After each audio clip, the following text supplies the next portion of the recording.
So, what we're going to do this month is we said we're talking about consistency over perfection, and that's really pushing ourselves to move and enjoying marketing, which we discussed last month, into how we handle our customers.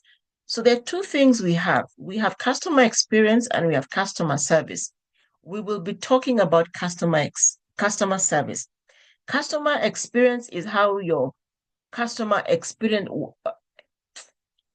I don't use the same word. It's how your customer enjoys the fullness of your brand. Customer service is how you deal with them when you're in a one-on-one conversation. So this month, we're talking about customer service as opposed to customer experience.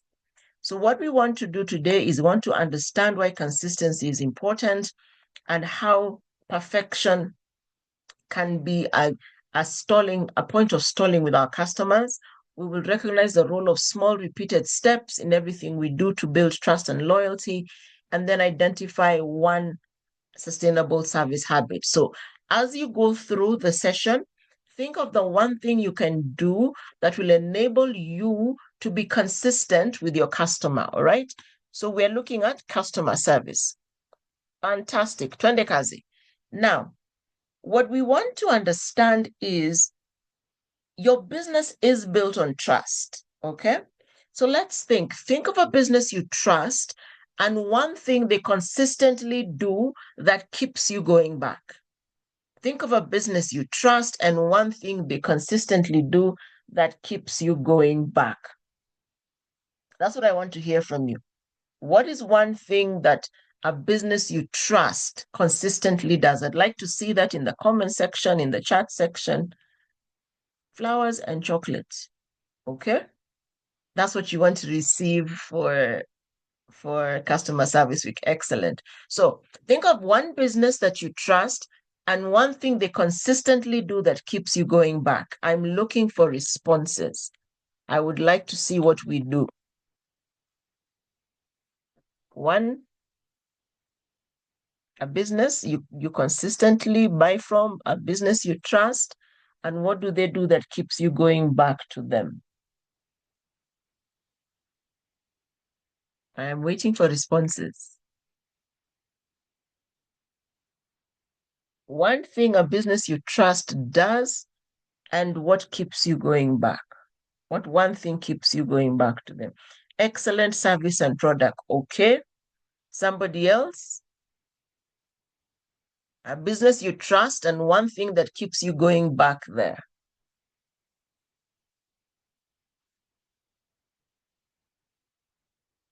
Another response. I'm waiting for a couple more responses. We have one response that says excellent service and product, which means when you step in, how you're treated, how you're greeted, considers the customer. Arimis, maintaining product consistency. So for my non-Kenyans, Arimis is a milking jelly. So it's supposed to be used on cows. It has been turned to one of the fastest and highest selling petroleum jellies for the skin. Have you guys realized that sometimes you go and say, ask the guy, Ukona Arimis. That time you will be looking for a different brand. Some of us, we go and ask, and I've had this in my local, where somebody says, Nataka Colgate ya closer, where the term Colgate has become synonymous with quality toothpaste, all right? So quick delivery, excellent. So when you trust a business, it's because there is a place they meet you. There is a connection you end up having that keeps you going back. Fantastic. So why does consistency win every time? You see, customers are more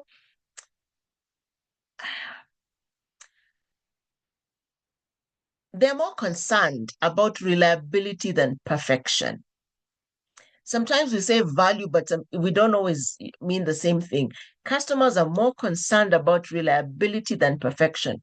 They want that every time they come to your shop, if you're a cafe, your coffee tastes the same, your sandwich is the same.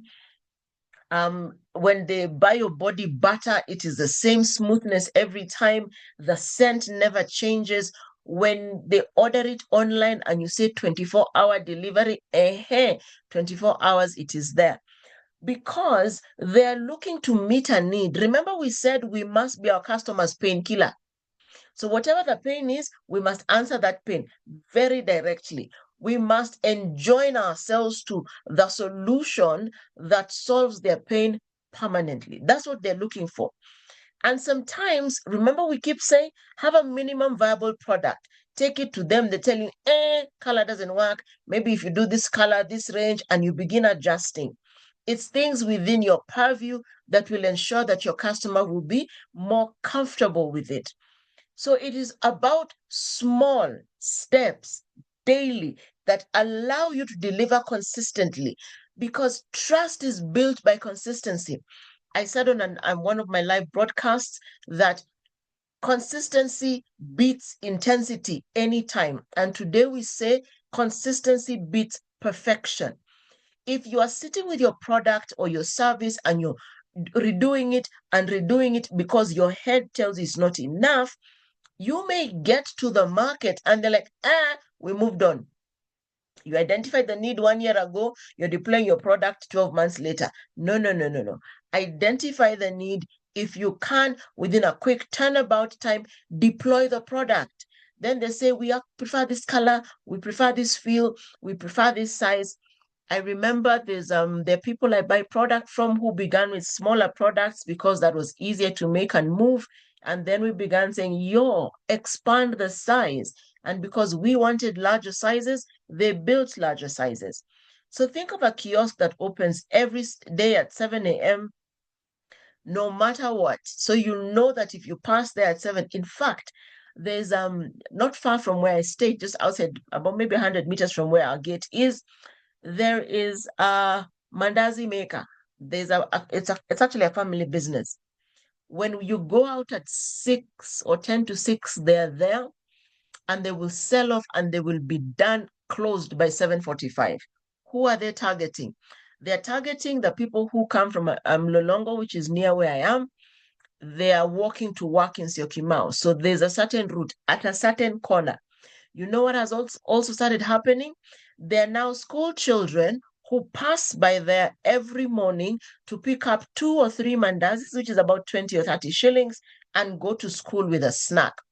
You can set your clock with these guys. They are so consistent and they have such loyal customers. The border guys, also known as motorbike guys, stop there. There are few school transport vehicles that when they come and they hoot as they're passing, when they pass back, maybe 5 minutes later, their stuff is packed, is being passed through the window, they have the M-Pesa number, they pay. That's what you're looking at with your customers. Consistency over perfection. Why? Because your customer will consistently change. The one thing that is standard with our customers is that they will change. They will want to learn a new thing. They will want a new flavor. I know somebody who makes lip balms who started with one plain and scented, and then they began to tint them and flavor them. Now they have about 5 different products. Why? They are responding to their customer. So that's the important part. So where in your ecosystem, whether it's in your life, your faith, your business, where are you stuck because of waiting for perfection? You know, there are some of us, let me go the faith direction. We're like, I will only serve in church when I have a consistent prayer life. Maybe you need to start serving so that you see how much other people in the group actually dedicate and devote to their prayer time, their word study time, and then you grow. Some of us could be saying, oh, we're waiting until we have 10K followers before we introduce the next product. Yet your customers are asking you, would you be able to do X? For instance, in this space, we have now had a lot of questions about group coaching. So we are actually structuring something that we should be announcing later on in this quarter that will kick off probably early in 2026. Why? We are responding to the requests of our market. So we will actually be launching mastermind groups around topical issues where we commit maybe 6 to 10 weeks and we grow together. Why is that important? Because we give a lot of information, but now many people want us to handhold them into the completion of that place. So I hope you've taken note of a place where you're waiting for perfection. instead of simply being consistent. Consistency looks like going to bed at the same time every day, because the first person you can practice consistency on is yourself. So let's say, and I think I've given this example before, you want to be in bed at 11 o'clock. What is your wind down routine? And your wind down routine should start round about 9:45. You get offline. You maybe, if you're those who shower in the evening, you take your shower, you take your last cup of tea if you're a tea drinker, or you bring your water by your bedside. There is a certain set of little things you do that you get used to doing every day so that that bedtime becomes a reality. The same is for your business. So want to move to small wins because they build loyalty. You can count on me to be here every Tuesday, sometimes a few minutes late, but every Tuesday, 7 p.m., we are here. Why? Because we discovered that's a good time for our community to engage. That's a good time for our community to sit together and learn. Because people remember how you make them feel. If I've ordered something and 6 weeks later I'm still waiting, do you think I'll come back to that brand? No. But if I order something and I instantly get an email, so you've ordered on the online site, you get an email confirming your response, your order, and then a few minutes later, you get an email with your tracking number, and then somebody calls and says, I'm on the way with your product. There is a way you feel. There is a way you feel. I remember 2 Saturdays ago, I was headed out of town and I needed product, and I was ordering it as I left the city. In fact, I was quite far. I was like 2 hours away from the city, sitting on my phone ordering. So I ordered, then I get an instant notification of an email. I check my email. About 2.5 hours later, I get a call. Hi, we have your product. My name is so and so. I've been dispatched. I will deliver it in 2.5 hours. I'm like, okay. To a man, 2.5 hours, the guy calls me and says, I'm in your hood, give me final directions. I gave him directions, called the person in the house, they received the product. Don't you think I'll go back there? Because trust turns into repeat business. If you know that you will always find Chesubire and Joe at 7 p.m. on Thursday in this space, you will come. If you know we're here on Tuesday, you will come. If you begin an online podcast on a certain day, people will begin to tap notifications to receive you. Because when you have built trust, it is repeat business. And repeat business, what does it do? It brings loyalty and referrals. So last week was hectic for us because we were speaking at an event, and then as I headed out to run an event. What has happened in the aftermath of that, we delivered so well. Now we have questions for coaching sessions. We have people who want us to train their teams. But our delivery was because the person we're working with, our partner, has an expectation of us because of a program we run with them every week on Wednesday. So we began showing up fast for their Wednesday sessions. We showed up with quality presentations, quality insights. We did workbooks also. It grew into, we can count on these guys. So from 3 months, it turned into a 1-year program. And at that event, it actually turned into a 3-year program, where we are not probably doing all the training, but we are a major contributor to their curriculum. It also turned into a partnership, so that when they're going to other places, they know they can pick us and carry us along. Small wins. Small wins. We began by simple things. And what are things you can do? If you're running a product business, can your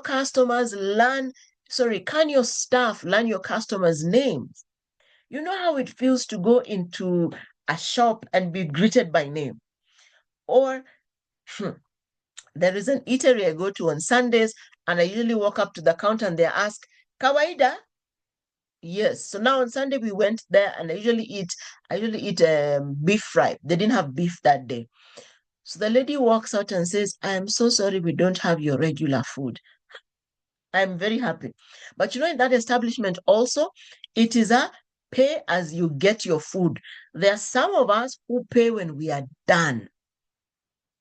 How did we get that pay when you are done? Because one of us was consistent, and then he said he brought us on board. So he introduced like 20 of us there. Many are no longer consistent. So when they come, it's pay as you eat. But for us regulars, you pick your food, you sit. In fact, they tell you, we're bringing for you. The small things they have done for us keep us consistent there. You deliver your goods when promised. You say thank you after somebody purchases. You send a reminder. My nail tech has now decided to be reminding me at the 5-week mark. It is time to do your nails. Those are the small things that keep people there. Prompt responses. If you call me and I'm on call, I should either send you a message or call you back, or please call me in an hour. Prompt responses. That way, your customer knows that they are important to you. Remember, we are coming from marketing, and marketing has been leading us to conversion. And what we're trying to do in this space is to ensure that our conversions remain. All right. So if you have a problem, please, sorry, a question, please just put it in the chat and I will pick it up. So think about a small tailoring shop. There's one in my hood that I like to go to. And the challenge most of us have with fundis, as we call them, is they don't give updates. You take your clothes, they tell you come on Monday, you go on Monday, nothing is done. It's not even cut. All right. Whereas if you could change and you're the designer to tell your clients, there's been a delay, it won't be ready on Monday at 8 o'clock, maybe in the evening, please pass by. Or you deliver a day early. So you tell people come on Monday, and then I'll call you like on Saturday, or if you work Sundays, hi, if you're able to pass by, your outfit is ready. They will forgive other delays the next time because they know this is not your character. However, if you are the one who is known for delaying everything, not communicating, you actually lose loyalty. I have moved from tailors because of that fact. Somebody tells you the dress will be ready on Tuesday it's not ready, on Wednesday it's not ready. When it comes on Thursday, it is not what you asked for. Maybe it's the right fabric, but different or wrong design. So then I need us to ask ourselves, what is one small win that our customers have appreciated in the past? One small win, one thing we have done that they have loved, loved, loved, loved that we have done for them. Does anybody have an example of that? A win, a small win that you did that your customer loved. Continual updates, getting clients approval at every stage.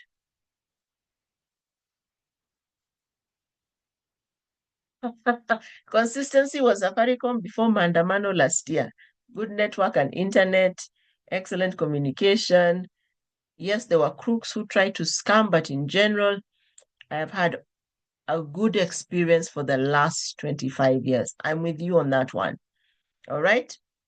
So now for you, yourself, and maybe it is your small clients, if you're still a solopreneur, it is for those of us who are running bigger businesses, what is one win that your customer has appreciated?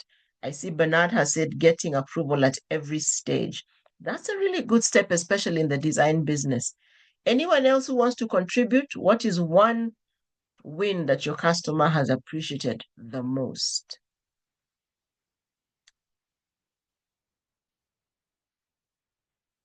Okay. As we type away, let's look at sustainable consistency. Many of us start and we try to be consistent. And you see, consistent doesn't mean doing everything. It means doing the right small things well every time. Sustainable consistency means there are things you do, and the things you do consistently are the things that matter to your clients. Why is that important? It is better to do one or two things well and consistently than promise to do absolutely everything and fail at it. And that's where many of us as business owners or consultants fall short, because we promise, oh, I will do, I will do, I will do, and then there are things that fall through the cracks. Design your product in such a way that you have a clear process on how to do it, or your service for that matter. And then you're able to deliver it at that same level of goodness every time. And that's why we say build around what is important for your customer. Build around what is important for your customer. Sometimes we think, oh, this might be important, and we're building on that thing, and then realize, Allah, they don't like that. They want something different. So the things that challenge us from or keep us away from sustainable consistency is burnout. We are trying to do so much, especially if you're a solopreneur. Be sure to have a clear process. Let's say you're doing body butters and you know how you make your body butters and you know that your production time is 3 weeks. Don't try and tell somebody that you will do a batch of 300 pieces in 9 days. When you know you do 150 pieces in 3 weeks because of your limited capacities, all right? So we're not saying we stay in our places of limitation, but we understand where we are now and what we can feasibly, logically deliver, and then promise that. All right. Burnout is very, very common amongst entrepreneurs because you're already doing everything, especially in the solopreneur stage. You're already doing everything and you're trying to do more than you can actually deliver. How do you counter burnout? You find somebody you can collaborate with. So is it that you get a casual to come in X number of days a week to support the process? Is it that you collaborate with somebody to do last mile delivery? You have a border guy so that then you're not the one running around the city trying to deliver as you need to be in the factory, also known as your kitchen producing. All right. The other thing that affects our consistency is lack of systems. We're depending on our memory. Remember, we're doing everything, many of us, eh? Then you're depending on that same memory to remember everything you need to do. Write checklists. Begin to write standard procedures. Have reminders. Have a notebook. I actually do a couple of things.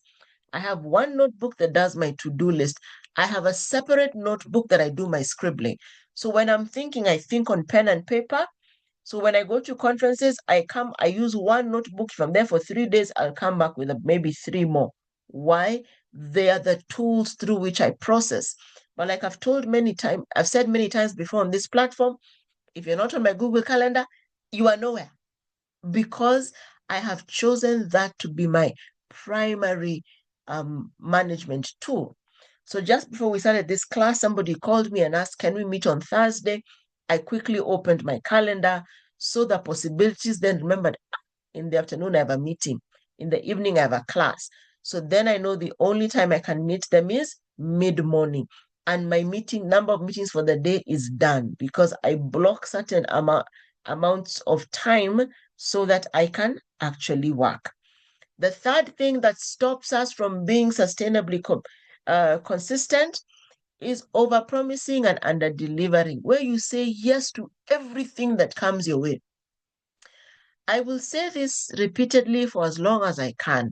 You don't have to take every project that comes across your desk.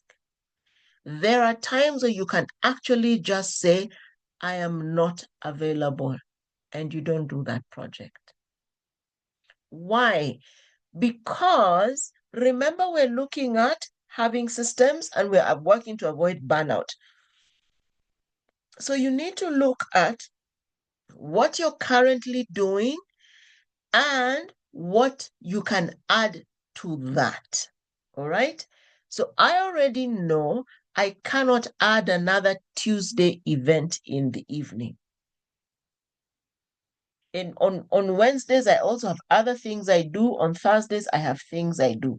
So in terms of having evening programs, then I know my evenings are done because certain evenings of my week are sacred. I don't have meetings on those days.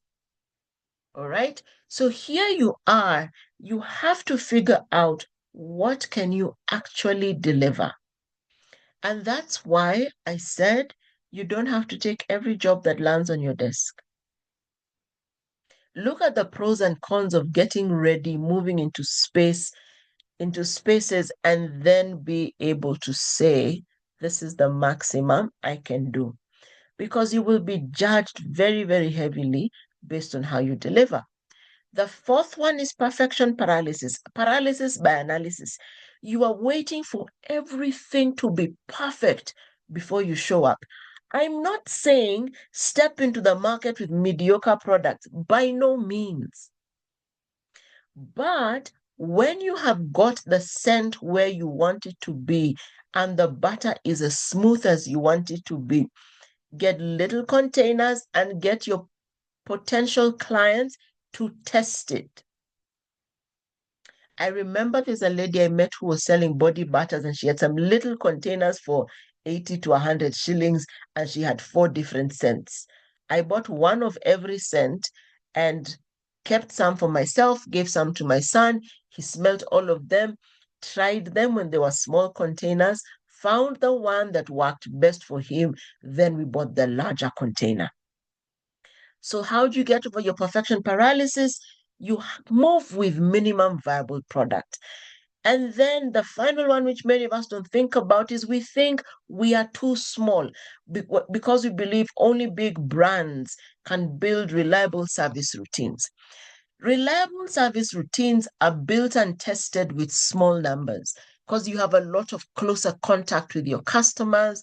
They can guide you better on what you want to do. So you are never too small to be excellent. You are never too small to be efficient. You are never too small to systemize. The system you build when you are small, you expand it as you grow bigger. I was at a friend's event this week and I saw how systemizing her first shop has allowed her to efficiently deploy multiple shops. And now there is a process so that 3 weeks to launch date, the system is ready, emails are being done, security credentials are being set. There is a way they do it. And we were launching the fourth one, and it was the most seamless of all of them.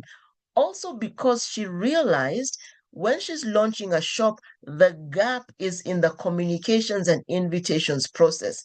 How did she bridge the gap? She hired me.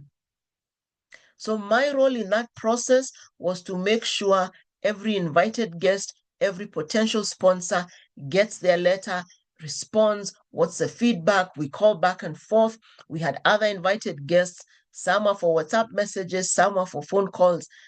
She closed the gap. Everything else they had done well, but from the last one, Hapo, there was the issue. So when you are able to test by actually going into the market and doing little things, moving with small steps, you find that you're able to be consistent. I've mentioned some of these tools before. Use calendars and reminders for follow-ups. Use record books. Remember, in accounting, you need to do double entry. So if you don't yet have a system to run a notebook, run a 2-quire, 1-quire book that shows you all your expenditure in the front, your income at the back, you balance them somewhere in the middle. Or automate simple tasks. Let me use digital marketing as an issue. There is a way that you can connect your online site to your WhatsApp business. That automates ordering if your ordering system or access to your catalog is on WhatsApp. So the person sees your product, send message, they message you on WhatsApp, you're able to quickly respond. Or you could actually input there a chat bot that can deal with the regular questions, and then when it gets to now a bit beyond its range, it passes them on to an actual customer service agent, which if you're alone is you. And then you also train your team on non-negotiables. So what are non-negotiables in your space? In our space, non-negotiable is a smile. Non-negotiable, we don't talk about it. You have to come in happy. If you're not having a good day, we also always have a conversation. We laugh, we goof, we raise our spirits, and then we go into spaces. Why is that important? Because we have a standard to deliver. Our other non-negotiable is you arrive on site 10 minutes latest before the event, if possible, an hour. So we had an event last week. Our target start time was 8 o'clock. We tried to be, registration time was 8 o'clock. Start time was 8:30. We tried to be on the premises by 7:30. Why? We want to walk around, acclimatize, breathe, and be relaxed by the time we start. So, what are your non negotiables? You set the pace when you're an individual business owner, and then you teach your teams what to do. So, let me ask a question. What is one thing you can simplify in your service or product delivery that would make you more consistent? And I'm looking for answers. What is one thing that you can simplify to make you more consistent?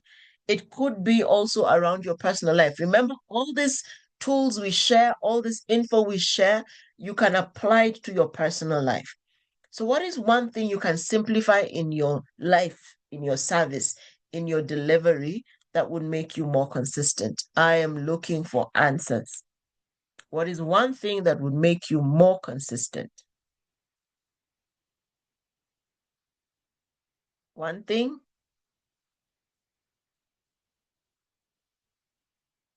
What is one thing that will make you more consistent? One thing that will make you more consistent. Guys, I'm waiting for responses.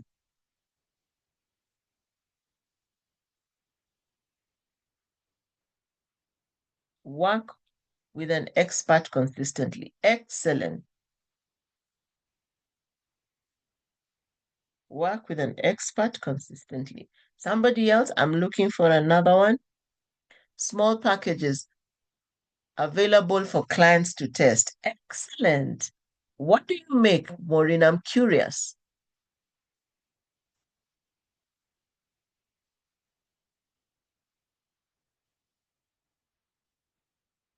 Somebody else, what is one thing you can do that will make you more consistent? You can simplify that will make you more consistent.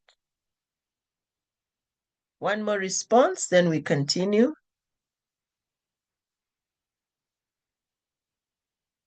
One more response, one more response. What is one thing that you can simplify that will make you more consistent? I actually run wellness programs. I had thought I had to run it as a whole. Excellent. So yes, you can turn it into smaller packages.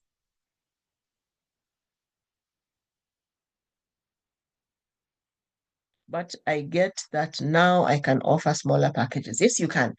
The reality is if you need to collapse it to a place where people are able to take smaller bite-sized pieces as they test before they take the big ones, then you're in a good space. So that you can actually do. Fantastic. So as we run to the conclusion of this session, the key takeaways are consistency is greater than perfection. It's more important than perfection. Why? Because as you get consistent, you get really good at it. You deploy it better. Your response time becomes better. Your engagement with your communities is better. And what it does, consistency pushes you to small wins, which will lead you to big loyalty. And it must be sustainable. But how is it sustainable? Small. You know the way we get our children, and if you're a mother, you understand this. When you're weaning your child off breast milk to food, you start with mashed popo. And if they eat 3 tablespoons, you're happy because then you're able to test whether they like it. And then you move them to a little bit more and a little bit more. Then you move them to mashed, maybe potatoes with carrots and something on the inside. And you're looking for them to finish one potato and a piece of carrot. And when they finish that, you do more and more. Apply the same principle to consistency. You see, for your child, when you're feeding them, There's the smoothness of the food that you want to ensure you attain every time. Because at that age, they've been used to this free-flowing milk. It is all smooth. But then as they get older, you expose them to other things. It is the same model for when we're building our businesses. What we must work to do is ensure that we have reduced it to bite size so that it is palatable for our customer base, and then it is repeatable for us. Once that process is repeatable, then you teach your teams to do that repeatable thing. You go and build the next and the next. So what you're doing, you're consistently course correcting. So I will teach Maureen. When we hire Mbithe, Maureen will teach Mbithe. When we hire Nancy, maybe by then Maureen has moved to a bigger task, so Mbithe will teach Nancy, and you have a system that consistently flows. That's what we're looking at doing when we speak about consistency, so that then your teams can deliver in your absence. All right? So, with that in mind, what is one thing, and this is your assignment for the week? I am known to give homework and I don't shy away from that. What is one thing you could simplify in your service that would make you more consistent? Now, this one, I need you to pick the actual thing and commit to do it. Slim, I see you, karibu sana. What is that one thing you can simplify in your service? You see, for some of us, the part of simplifying is to get somebody to do some of the back end follow-up. But I need to get the system out of my brain onto paper and then pass it on to the person. That's one thing I know I can do. That will help us be more effective, be more efficient, draw more people into the community. So let me check. What is one thing you can simplify? If you're not able to think about it earlier, this is where you can think about it. And let's purpose to come and share progress next week. Why is it important for us to share progress? Because maybe I'm struggling with something that Tibaga has figured out. And when she comes and she shares, I'm like, oh, I can do that. All right. We are not the only teachers, or maybe Bernard has perfected something, and as he shares it, more of us get light for the next steps we need to take. So let's do that challenge. And remember, as we conclude, that your customers don't expect perfect service. They need consistency that they can count on. So when you're thinking about your customers, this does not mean you do or you do fogodari work, useless work. What it means is they expect that you have become so consistent in what you do. If you're a designer, we know we can expect quality within the said timelines. If you are a trainer, we know we can expect you to show up fully knowledgeable, understand your pathway, be able to teach us, and consistently move. So those are the things we're looking at. Let's not get stuck in perfecting before we hit the market. Let us perfect with our people. Back to the Aramis story. We all know Aramis, but I have a friend who does a similar product. It's called Meadows. When they did it, they had an African vibe. It was green, it was nice, and people would pass it. So eventually somebody said to them, Ifanye tu kama Aramis, which means make it just like Aramis. So because of copyright issues, they couldn't make it exactly like Aramis, but they did something similar to it. And I kid you not, when they made that adaptation, their product began being picked up faster. So they want your customers don't need perfect. They want to know they can expect consistency from you. So if it is how you build, be consistent. If it's how you package, be consistent. If it's how you show up and engage, be consistent. I was being teased by a group of my colleague trainers. Esther is in that group, and I was sharing how I love red lipstick. And then when we met physically, I was wearing a maroon lipstick, and somebody walked up and said, "You are not being true to what you told us. You told us you always have a red lip, and your lip is not red today." And I laughed. I laughed because I actually went and bought a red lipstick after that, a brighter red, which complements the maroon I have. But that is because every time I trained with them online, I showed up in a bright red. So the color I showed up with was not true to what they perceived is my brand. So think about yourself like that. What are the little things you can commit to that will ensure that you are consistently consistent? I know that sounds like a redundancy, but that's what we must attain, consistently consistent, so that all through every day, people are able not only to recognize you where you are, but they're also able to let others know when you see this, you will know it is them. And that is how you will legitimize who they are. So, do we have any questions? Do we have questions? Do we have reflections? Questions and reflections. We're looking for that.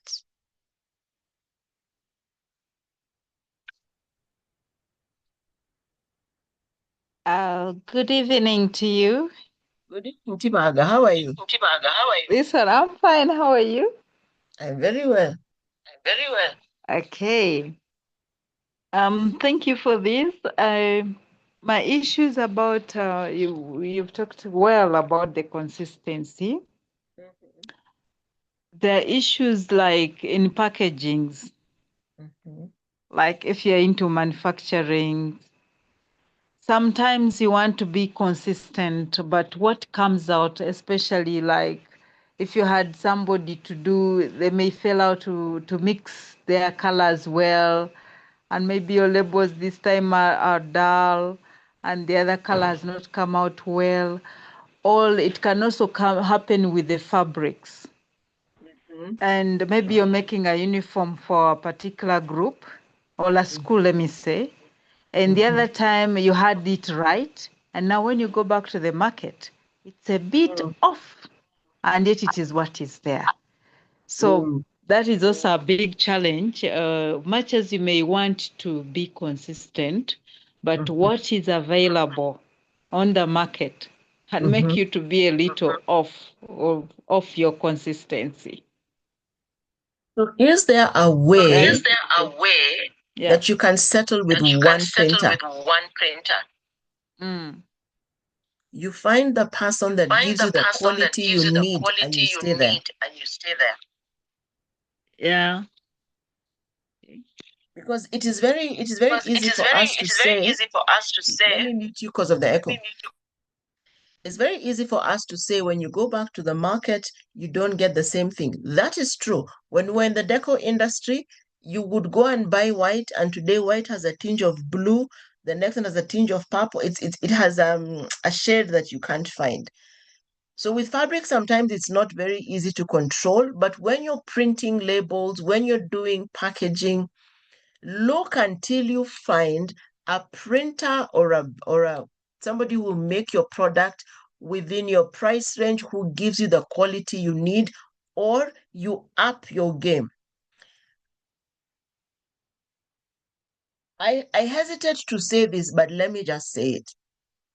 Consistency is the difference between regular business, as in people are always buying for you, and questions. When you rebrand, for instance, there is a packet of sanitary I usually buy, and they have rebranded to a completely different color. So when I sent somebody to buy and they said, no, the color is purple, I'm like, no, it's pink. They did not let us know that they are changing. So it is possible that their sales will dip momentarily as we all realize it's the same product. Same thing with what you're doing. Find somebody who is able to deliver what you need in the quality you need. It takes time. I remember even for school uniform, we have ended up going to a slightly more expensive supplier because they deliver the right color. I don't know about Uganda, but here, sometimes your children will get in trouble for wearing a slightly off color. I'm not interested in doing that to my child. So keep looking. The other thing I like to do is I like to say that everything I need, I will find. And by the words of my mouth, it has become true because I refuse to settle. So maybe I know I'm a bit pushy on that particular front, But I think it's important for us to ensure that we keep looking until we find what we have promised our customers. And if we cannot find that, let us do communications back to the customer and say, I know your uniform is wine red, but this is what is currently in the market. Do we proceed? So then when they say yes to that, they are fully aware that there's a slight difference, as opposed to you taking the order, making the uniform, delivering, and they say, not our color. So you hedge yourself by picking the sample and going and saying, I know this is your regular color, but this is what is in the market. Can we proceed? So that number one, you do not waste your resources. Number two, they don't turn around and say, Tibaga doesn't deliver what she wanted. Does that help you, my sister?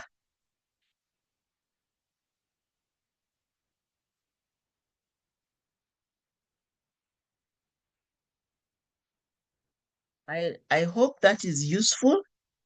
The other question is speak on how to pivot wisely so we stay consistent when, say, a program gets lower than expected registration or uptake, because then stopping would lose momentum, but 2 packs for a group program may not make sense.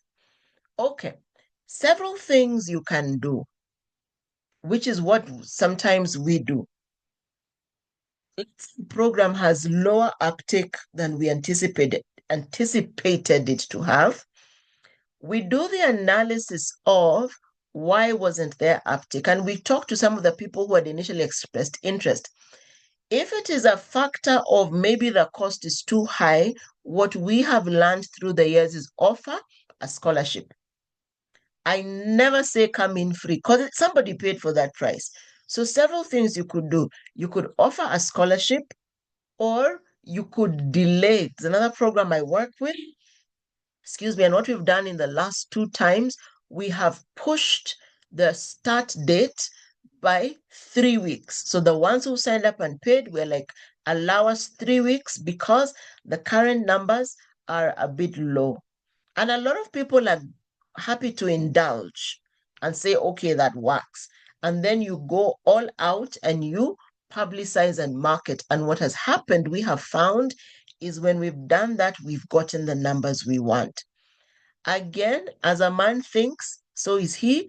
The power of life and death is in the tongue. So we also speak the possibility that, Lord, you have sent us out. There are people who need this thing. Bring them into the mix. So that for me is the way to pivot. If after all those efforts you still don't have the numbers and the numbers of registration do not make sense, defer. Offer them maybe something and then defer.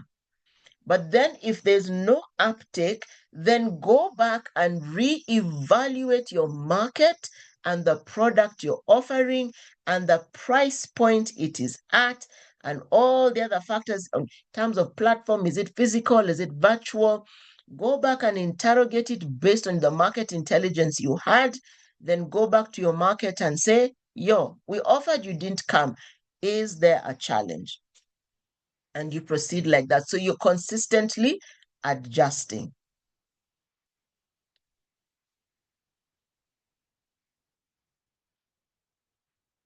Is that helpful? What one thing could a book publisher simplify in its service that could make it more consistent? Excellent. Thank you, Maureen. One thing a book publisher could simplify in their service.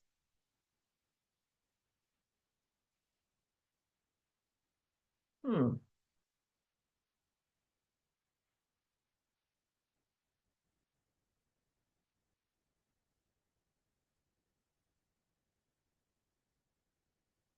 Interesting one. Let me ask T-Bugs to jump on that also. T-Bugs, any ideas? Tibaga Talitwala, not the other T-Bugs.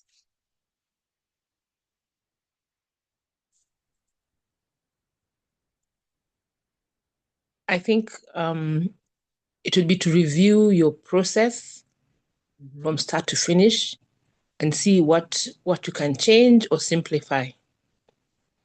For example, we also in publishing, so we used to do the book layout, and we opted to outsource that to somebody else who can do it faster and do a better job than if we had to do it ourselves.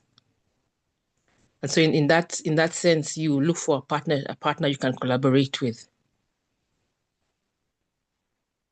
I hope that helps. So you find the point you find your stickiest point. Does that make sense, Kingwa? You find the point of your greatest struggle, and that's the one you, like Tibags has said, you get a partner for, you align with somebody else who can do it with for you, or you reorganize, you rejig your process. But so you have to find your most difficult point, and that's the one you resolve and you simplify. That is so helpful. Thank you so much. Because I was thinking about it and I was not getting answers were not coming. So thank you. That's helpful. And I'm sure more answers will keep on coming. It's a process. Thanks. So you answer one and then the next one pops up, you answer that one. So the thing I need us to settle into is consistently making small steps. What's the one thing I can do today that will shift? What's the one thing I can do today that will lighten my load is ensuring that I have the calendar for the rest of the quarter, which I did today. So I feel next month ikianza, I'm not stressing on the last day. What are we doing? Why have I been living like that? I've been a little overwhelmed. I've not been making time in my day. So the one thing I'm doing more of is shifting to include rest as a mandatory part of my day. Because I realized because I'm tired, I was carrying residual fatigue from 2024. It's only in August I realized that's fatigue of 2024. So I slowed down. If I cannot do it, I cannot do it. And I began telling my project leads, because my project leads had the habit of calling now for now. So, what is the one thing I began doing? I began saying, I'm working on something. I can get to that in 3 hours. You know what that did to my project leads? They would call me in the evening and say, tomorrow, can you do 1, 2, 3? Or they'll be like, we have done until here. Can you proceed? Or we got you this help. Can you onboard so and so? It was in me recognizing the struggles I'm having is because I'm tired. And it also meant letting my family know when I go to sleep, leave me alone. Or leo sipiki, today I'm not cooking. So there were days we'll eat tea and bread and we'll go to sleep. Or there are always eggs in the house. So I'll tell people, if you're hungry, there is an egg tray over there. Please sort yourself out. And it was in looking for pockets of rest that I'm now feeling more rested. What was the one thing I did? I began saying, I can't do it now. I can do it in 3 hours. It's little things like that, my people. It's as little as teaching. If you have a little one, teaching your little one, knock on my door. And if I don't say enter, you don't enter. I remember doing that to my son. Oh my goodness. And he would sit outside my door and sing. So he learned to entertain himself. Why was I doing that? To teach him to individuate. I love you. I'm your mother. I will always be in your life. However, I need 10 minutes alone. So then I tell him, Mama needs 10 minutes. You give Mama 10 minutes. I count to 10. I'm like, no, no, no, no. 10 minutes is not count to 10. But there were places I'd be able to send him. So I went back to those kind of habits. What do I need to build in? So I want you to think about your life like that. Where is the point that you're stuck? What is one thing you can do to unlock that? I like the way Ali Ambide said, sit with an expert more. All right. Any more questions? Any more anything that stood out for you? Anything that stood out for you as we bring this to a close?